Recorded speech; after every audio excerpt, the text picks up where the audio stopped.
ভারতের ছাত্র ফেডারেশন, উপজাতি ছাত্র ইউনিয়ন, ভারতের গণতান্ত্রিক যুব ফেডারেশন এবং উপজাতি যুব ফেডারেশন তারা এই উদ্যোগ নিয়েছেন আজকে কবিগুরুর জন্মতিথিতে এই রক্তদান শিবির করার। আমি প্রথমেই কবিগুরু রবীন্দ্রনাথ ঠাকুরকে আমার প্রণাম এবং শ্রদ্ধা জানাচ্ছি। আমরা যারা এই আন্দোলনে বিশ্বাস করি, মানুষের সেবার কাজটা হলে আমাদের কাছে সবচেয়ে বড় কাজ, সবচেয়ে বড় ব্রত। এবং দেশে যখন এই অতিমারি চলছে, আমরা দেখছি সরকার ভাষণবাজিতে ব্যস্ত, কি কেন্দ্রের সরকার কি রাজ্যের সরকার। মানুষের প্রতি তাদের কোনো মমত্ব নেই। মানুষের প্রাণ আজকে বিপন্ন। এই সময়তে রক্তের দরকার, অক্সিজেনের দরকার, ভেন্টিলেটরের দরকার। দেখা যায় যে এটা গোটা দেশে অব্যাহত।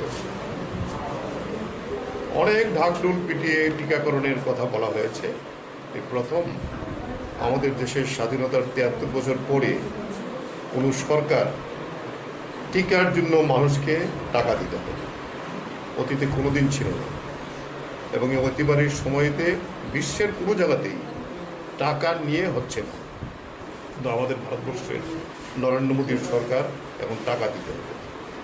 আরও কি অব্যবস্থা যে ১ মে থেকে 18 বছর যারা তার ঊর্ধ্বের যারা তাদেরকে টিকাকরণ করা, আপনারা অনলাইনে বুক করার জন্য। আমি রাত্রি 10টায় খোঁজ করলাম একজনকে, তুমি অনলাইনে বুক করেছে আর নেয় না অনলাইনে। কেন?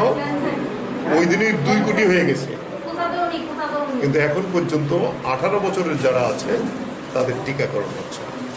এখন বিভিন্ন জায়গাতে আমাদের রাজ্যে খবর আসছে, আমি আজকেও একজন আমাকে ফোন করে বললো যে ফার্স্ট ডোজ যেটা নেব অনেক জায়গাতেই,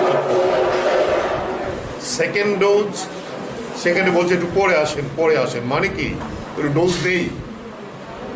এই যে অব্যবস্থা, তার বিরুদ্ধে ছাত্ররা, যুবরা, আমরা সবাই এই লড়াই করছি।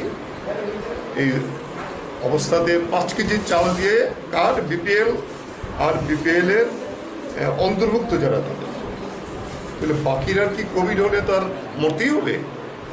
আমরা বলছি আয়কর দেন এবং প্রত্যেকটা পরিবারকে 10 কেজি করে খাদ্যশস্য দিতে হবে, 7,500 করে নগদ টাকা দিতে হবে যদি বাঁচা যায়। লকডাউন নিশ্চয়ই প্রয়োজন, কখন শেষ অবস্থা, কিন্তু এর আগে সতর্কতা।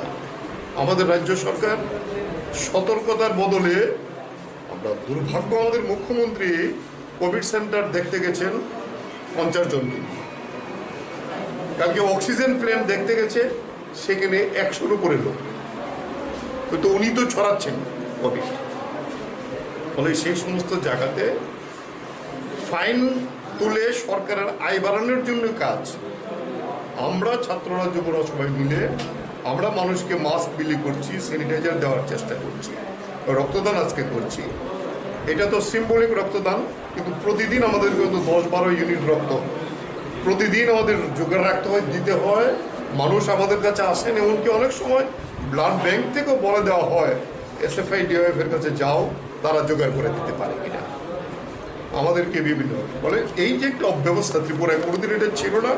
বলে আমরা বলবো আজকে কবিগুরুর জন্মদিনে এই যে মহৎ কাজের দায়িত্ব আমার ছাত্র যুবরা নিয়েছেন, আমি তাদের শুধু অভিনন্দন জানিয়ে ছোট করতে পারবো না। মানুষের পাশে থাকাটাই আমাদের দায়িত্ব, কর্তব্য। মানুষের পাশে থেকে এই কোভিড পরিস্থিতিতেও আমরা খোঁজ করে কোনো রোগীর যদি অসুবিধা হয় তার পাশে গিয়ে দাঁড়াবো, তার মেডিসিন তার বাড়িতে পৌঁছে দেব, যদি আক্রান্ত কেউ থাকে তার বাড়িতে খাবার পৌঁছে দেব। এই ধরনের একটা অ্যারেঞ্জমেন্ট আমরা করছি। আমরা একটা হেল্পলাইন করব, যাতে করে আমরা মানুষকে সাহায্য করতে পারি। আমরা মনে করি এই সময়টা আমাদের সবচেয়ে বড় প্রয়োজন, মানুষের পাশে থেকে। সরকার কি করলো না করলো সবাই বড় কথা না, আমরা থাকতে চাই। আমরা সেইভাবে ওষুধপত্র জোগাড় করছি কথাবার্তা বলে, এবং সেইভাবে আমরা তার কাছে দাঁড়িয়ে আমরা মানুষের এই অতিমারির সময়তে আমরা মানুষের পাশে থেকে আমাদের দায়িত্ব পালন করতে চাই। এটাই হবে কবিগুরুর প্রতি সবচেয়ে বড় শ্রদ্ধা, এইটাই আমরা শপথ নিতে চাই।